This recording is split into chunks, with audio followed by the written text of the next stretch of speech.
இப்படிலாம் பண்ண வேண்டியதாக இருக்குது. ஐயோ ஏன் எல்லாம் ஓடுறாங்க.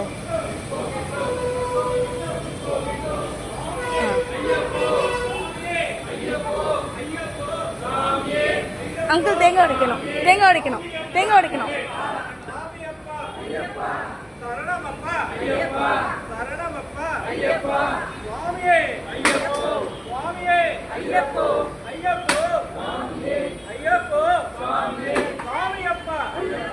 குருடா ஐயப்போ